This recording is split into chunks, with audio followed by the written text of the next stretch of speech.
என்னோட உயிரே போனாலும் நான் என் நிலைப்பாட்டை மாற்றிக்கொள்ள மாட்டேன் என்று யார் இருக்கிறாரோ அவர்தான் கடவுளின் உறவை கேட்பவர். அதனால் இந்த இரண்டு எஜமானுக்கு ஊழியம் செய்பவர்களுக்கு என்ன நடக்கும் என்றால் இந்த நிலைப்பாடே வராது, உயிரை கொடுக்க வேண்டிய தேவையே ஏற்படாது. ஏன்? அவங்க தான் ரெண்டு பேரோடையும் சமரசமாக போயிடுறாங்களே, சாத்தானோடையும் சமரசம், நற்கருணை ஆண்டவரோடையும் சமரசம். அப்போ ஏன் சாத்தான் பாதித்துக்கு போகிறான்?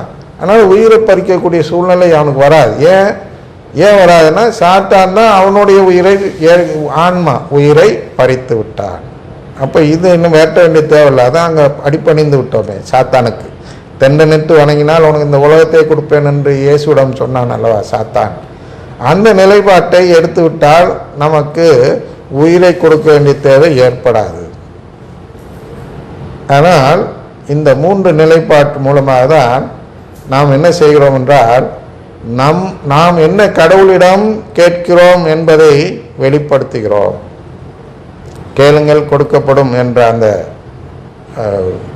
நீதியின் அடிப்படையில் கடவுள் தீர்ப்பிட வேண்டும் என்றால் நாம் இந்த மூன்று நிலைப்பாடுகளில் ஏதோ ஒரு நிலைப்பாட்டை நாம் எடுத்திருக்க வேண்டும்.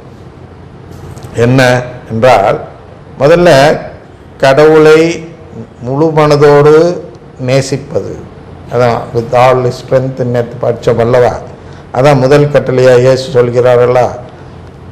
அதாவது முழு உள்ளத்தோடும் முழு ஆற்றலோடும் முழு வலிமையோடும் அப்படின்லாம் சொல்லி வருகிறது அல்லவா முதல் கட்டளை, கடவுளை நேசிக்க வேண்டும் என்ற முதல் கட்டளை. அந்த முதல் கட்டளைப்படி நடப்பவர்கள் முழுமை என்று வந்துவிட்டால் சிறிதும் மற்ற மனித மரபு சார்ந்த விஷயங்களை, வளமை சார்ந்த விஷயங்களை நேசிக்க மாட்டார்கள். அதான் முழுமை. அது ஒரு நிலைப்பாடு. இன்னொரு நிலைப்பாடு என்ன? நான் இதையும் நேசிப்பேன், அதையும் நேசிப்பேன், வளமையும் நேசிப்பேன், நற்கருணை ஆண்டவரை நேசிப்பேன் என்று சொல்லக்கூடியவர்கள் இரண்டாவது நிலைப்பாடு. மூன்றாவது நிலைப்பாடு என்றால் சினம் என்று பார்த்தோம். அதாவது மனித மரபை மீறினால் நமக்கு கோபம் வரும். மனித மரபை மீறும் பொழுது கோபம் வரும். அந்த சினம், அந்த மனித மரபு மீது இவர் மார்ட்டின் லூத்தர் பார்க்கிறோம். உங்களிலே கூட பார்க்கலாம், பலர் இருக்கலாம், உங்களுடைய நண்பர்களாக இருந்தவர்கள். அப்படின்னா ஏதோ ஒரு மனித மரபு, மனித சட்டத்தை மீறும் விதத்தில் பதவி கொடுக்காமல் இருந்திருப்பார்கள் உங்களுடைய சுப்பீரியர்கள். அதை பார்த்து அந்த சபை விட்டு வெளியேறக்கூடிய நபர்கள் இருந்திருப்பார்கள். அவர்களும் இது போன்ற ஒரு மனித மரபை மட்டும் நேசிப்பவர்கள் என்ற மூன்றாவது விதமான நிலைப்பாட்டை எடுத்தவர்கள் ஆவார்கள். கேள்விப்பட்டு இருப்பீர்கள் வெளியேறியவர்கள். இன்னொரு நம்மளுக்கு எல்லாம் தெரிஞ்ச இன்னொருத்தர் மார்ட்டின் லூத்தர் போல இருப்பவர்கள் யார்? சினம். நம்முடைய பெர்க்மான்ஸ் வெளியேறினது எதற்கு என்றால் இதே மனித மரபை மீறுவதுதான். இதை சினம் கொண்டு வெளியேறிவிட்டார் இல்லையா? அப்படி போயிட்டே இருக்கலாம். நம்முடைய நோக்கம் அது இல்லை. உங்களுடைய புரிதல் தான் நம்முடைய நோக்கம். நாம் இப்பொழுது புரிந்து கொண்டோம் என்று நினைக்கிறேன். நீங்கள் புரிந்திருப்பீர்கள்.